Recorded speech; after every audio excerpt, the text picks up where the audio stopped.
నమస్తే శ్రీమాత్రే నమః శ్రీ గురుభ్యో నమః. ఇప్పుడు మనకి మే నెల 23వ తారీఖు నుంచి బుధుడు వృషభ రాశిలోకి ప్రవేశం చేస్తున్నాడు.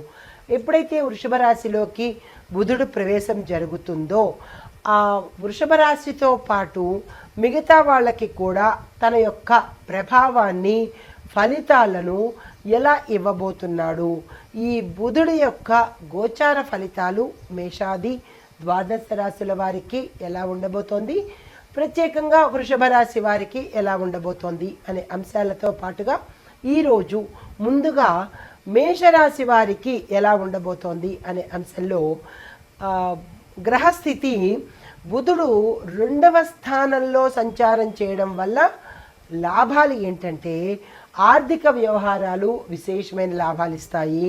వాణిజ్య వ్యాపార పారిశ్రామిక వర్తక వ్యవసాయిక రంగాలలో ఉన్న వాళ్లకు ధనానికి సంబంధించి విపరీతమైన లాభాలు ఇవ్వబోతున్నాడు. దీంతో పాటుగా మాటకు సంబంధించి వాక్కుకు సంబంధించిన రంగాలలో ఎవరైతే ఉంటారో వారికి, అంటే డబ్బింగ్ వాళ్లకు, తర్వాత మీడియా వాళ్లకు, ఇలాగా మాటల అంటే బుద్ధికి వాక్కుకు సంబంధించినటువంటి రంగాలలో పనిచేసే వాళ్లకు విశేషమైన లాభాలను ఇవ్వబోతున్నాడు. దీంతో పాటుగా ఇంకా ఏ ఫలితాలు ఇస్తున్నాడు అంటే కనుక బుధుడు తన సంచారంలో ఆర్థిక లాభాలను మెరుగ్గా చాలా చక్కగా చూపిస్తాడు. దానికి సంబంధించినటువంటి ప్రయత్నాలు మేషరాశి వాళ్ళు ఉద్యోగం కోసం ప్రయత్నం చేసిన, వ్యాపారంలో పెట్టుబడుల కోసం ప్రయత్నం చేసిన, వ్యాపార విస్తరణ కోసం పెట్టుబడుల కోసము విస్తరణ కోసము మీరు ఏ ప్రయత్నం చేసినా సక్సెస్ సాధించడానికి ఇది చాలా చక్కని సమయము. వెంటనే ఆ ప్రయత్నాలు చేసుకోండి. అయితే అనుకున్న పనులు మాటల చాకచక్యంతో మీరు సాధించుకోగలుగుతారు. తర్వాత మీరు ఎలా మాట్లాడతారో, ఎలా అవతల వాళ్లతో సంభాషణ చేస్తారో అనే దాని మీద మీరు చేసే ప్రయత్నాలు ఆధారపడి ఉంటాయి. మాకు బుధుడు చక్కగా లాభాలు ఇచ్చేస్తున్నాడు కదా అని చెప్పి ఉద్యోగస్తులు మీ యొక్క ఇంటర్వ్యూస్తో ఇష్టానుసారంగా మాట్లాడేస్తే ఆ ఉద్యోగం పోతుంది. అలాగే వ్యాపారస్తులు మిగతా రంగాల్లో ఉన్న వాళ్ళు కూడా మాకు అన్ని రకాలుగా ధనానికి ఇబ్బంది లేదు కదా అని ఇష్టానుసారంగా అరే ఓరే అని ఇష్టానుసారంగా మాట్లాడేస్తే అది మొదటికే మోసం వస్తుంది.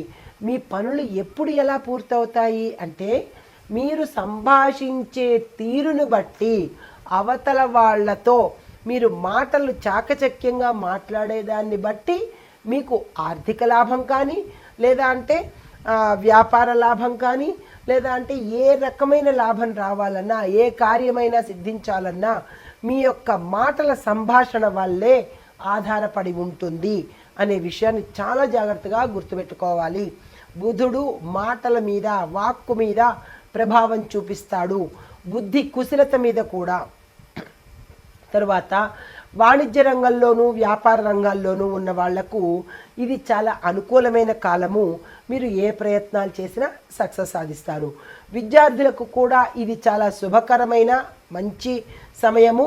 మీరు ఏ కోర్సెస్ నేర్చుకోవాలన్నా, ఎందుకంటే బుధుడు మేధాశక్తిని ఇస్తాడు కాబట్టి మీరు ఈ సమయాన్ని తక్షణమే ఉపయోగించుకోండి. ఏ ఎగ్జామ్స్ రాయాలన్నా, ఏ కాంపిటేటివ్ ఎగ్జామ్స్ కాదు, లేదా అంటే ఏ ఎగ్జామ్ రాయాలన్నా ఈ సమయం చాలా చక్కని సమయము. వెంటనే ప్రయత్నాలు చేసుకోండి. తరువాత మంచి ఫలితాలు కూడా పొందుతారన్నమాట. అయితే కాంట్రాక్ట్దారులు, అగ్రిమెంట్లు, బ్యాంకింగ్ పనుల్లో చేసేవాళ్ళు మాత్రము కొంత క్లారిటీ పెట్టుకోండి.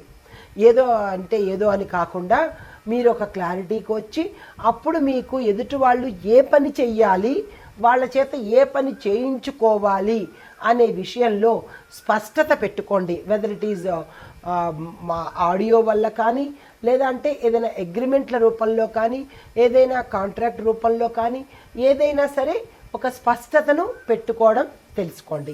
అయితే కుటుంబ వాతావరణం చూసినట్టయితే కనుక కుటుంబ వాతావరణం చాలా చక్కగా ఉండబోతోంది. అన్యోన్యంగా ఉంటుంది, క్షేత్ర దర్శనం ఉంటుంది, ప్రయాణాలు లాభాలను తెచ్చిపెడతాయి. ధన వ్యవహారం దగ్గరికి వచ్చేటప్పటికి మాత్రము కొంచెం దూరదృష్టి పెట్టుకోండి.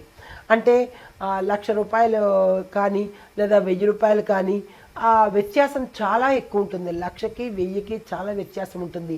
కానీ మీరున్న ఆ స్థితిలో 1,000 పెట్టవలసిన దగ్గర లక్షల్లో ఖర్చు పెట్టవలసిన పరిస్థితి ఏర్పడుతుంది.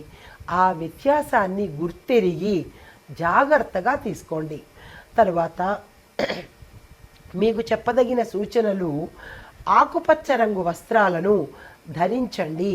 సాధ్యమైన పనులు మీరు ఏదైనా పని మీద చేయించుకోవాలన్నా, అగ్రిమెంట్ల మీద సంతకాలు పెట్టించుకోవాలన్నా, కాంట్రాక్ట్ పని కోసము టెండర్లు వెయ్యాలన్నా, ఇలాగ మీరు ఏ పని అయితే మీరు కీలకమని అనుకుంటారో ఆ కీలకమైన పనికి వెళ్ళేటప్పుడు ఆకుపచ్చ రంగు వస్త్రాలను ధరించి వెడితే కనుక విజయంతో తిరిగి వచ్చేటట్టు, సక్సెస్తో తిరిగి వచ్చేటట్టు అవకాశం కనబడుతుంది.